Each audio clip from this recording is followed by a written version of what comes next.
It's a radical idea.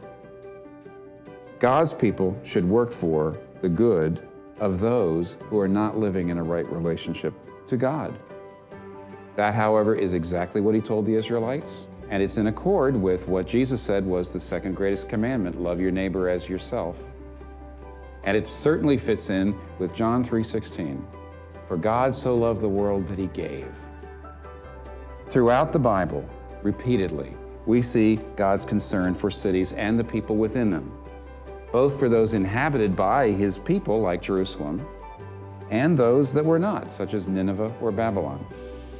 So if God is just as concerned about cities now as he was then, we should be concerned too. Welcome to The Reason for God. I'm Tim Keller, Redeemer Presbyterian Church, and you wouldn't be here unless there were plenty of questions, maybe objections that you have that make Christianity for you right now untenable. And Paul, the Apostle Paul in the Bible, also had lots of questions. They weren't the same as ours or yours, but they were very formidable. For example, he was a devout Jew, studied the Old Testament Bible all his life. Hears that Christianity means that half the Old Testament's obsolete, all the stuff about sacrifices and things and ceremonies. And so he says, Christianity can't be true. So he had very, very big objections, yet he became a Christian. So what happened to his questions that he was able to do that? I think the purpose of marriage has kind of got a horizontal and a vertical level. Let me just talk about the horizontal, the service side. This doesn't exhaust the question, but the service side, I completely agree with what's being said.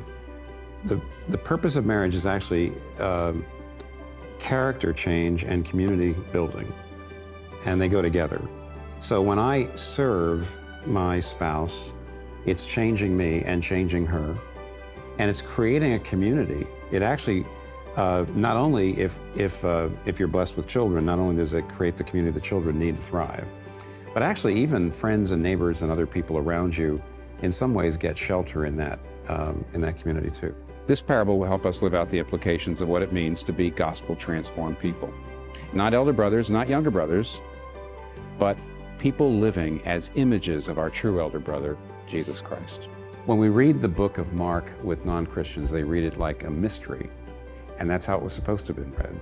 The first half of the book is unfolding the mystery. Who is this one? Who is this person that does this and this and this and says these amazing things? And finally, you get to the answer. He's the king, but that's only halfway through the book of Mark.